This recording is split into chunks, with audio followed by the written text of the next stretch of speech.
Bonjour à tous, nous revoilà donc pour la saison 2 d'Eki Junior K Clinique. Donc j'espère que vous avez attendu cette deuxième édition avec impatience. Et donc maintenant nous allons vous présenter l'examen dynamique du cheval. Voici maintenant l'examen dynamique du cheval avec l'examen au pas, avec tout d'abord un aller-retour au pas. Donc par la vue caudale, vous pouvez observer les mouvements du bassin. Est-ce que la croupe est équilibrée? Est-ce que le cheval a bien ses épaules devant ses hanches? Et puis lorsque le cheval va revenir vers vous, vous pourrez observer la manière dont le cheval pose ses pieds. Est-ce qu'il a un mouvement de tête? Est-ce qu'il met sa tête plutôt à droite ou plutôt à gauche? Et puis ensuite, sur les vues de profil, vous pourrez observer la longueur des foulées, la descente du boulet. Est-ce que le cheval fait un petit pas de l'antérieur droit ou de l'antérieur gauche, ou du postérieur droit et du postérieur gauche?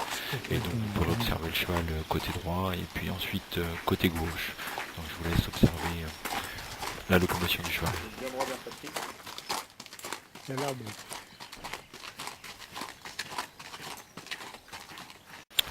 Voici maintenant l'examen au trot avec un aller-retour au trot en ligne droite sur sol ferme. Tout d'abord la vue arrière du cheval, et puis ensuite vous allez voir le cheval qui revient vers vous, et puis ensuite le cheval va se déplacer en regardant du côté droit, puis ensuite du côté gauche. Donc observez les mouvements de la tête, observez les mouvements du bassin pour vous faire une idée de la boiterie du cheval.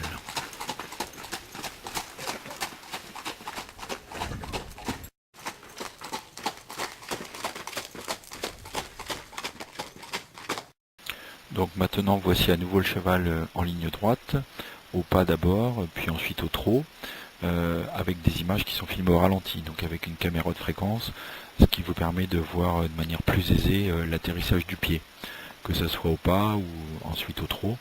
Donc je vous demande d'observer la manière dont le cheval pose ses antérieurs au sol, puisque c'est la vue qu'on a choisie, et je vous rappelle que c'est l'antérieur gauche qui fera l'objet de votre examen clinique et de ensuite de votre réflexion puis de votre ferrure, mais bien entendu vous pourrez observer les interférences.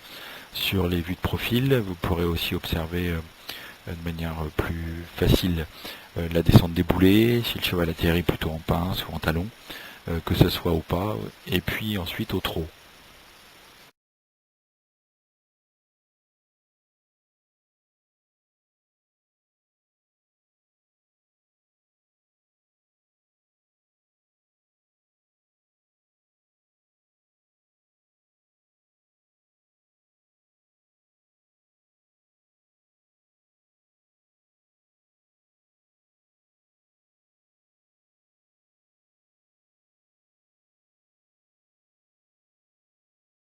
Voici maintenant le cheval toujours sur le cercle dur, exécutant un 8 de chiffres. Donc observez les différences de mouvement entre l'appui sur l'antérieur droit quand il tourne à droite et puis l'appui sur l'antérieur gauche. Ok, ça c'est bien. Ok.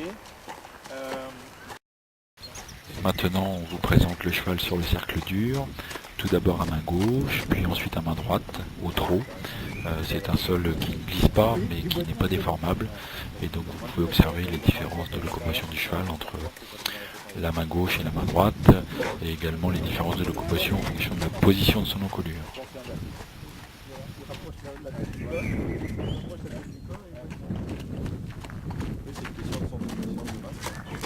Là, il va peut-être un peu plus haut.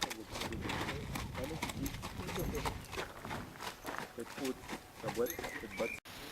Et maintenant voici l'examen dans le sable, qui est un sol assez profond ici à la clinique, très déformable. Donc tout d'abord au trot à main gauche, puis ensuite au trot à main droite. Ensuite vous pourrez observer le test du surfait, donc avec tout d'abord le cercle à gauche au trot, puis ensuite le cercle à droite au trot, et puis ensuite vous observerez le galop du cheval, que ce soit à main gauche ou à main droite, avec le surfait qui lui demande une position de travail. Donc à nouveau, essayez d'observer bien la différence entre le dur et le mou, si vous vous rappelez comment le cheval était tout à l'heure, et également les variations de locomotion en fonction de la position de son encolure.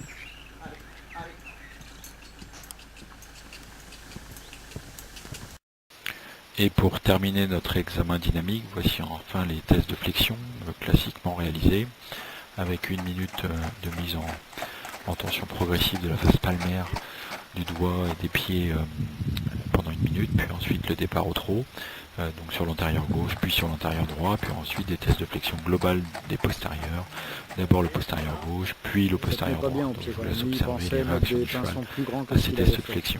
Ouais, ben moi j'ai carrément pris les fers mécaniques, je me suis dit je vais avoir des grands pinceaux solides.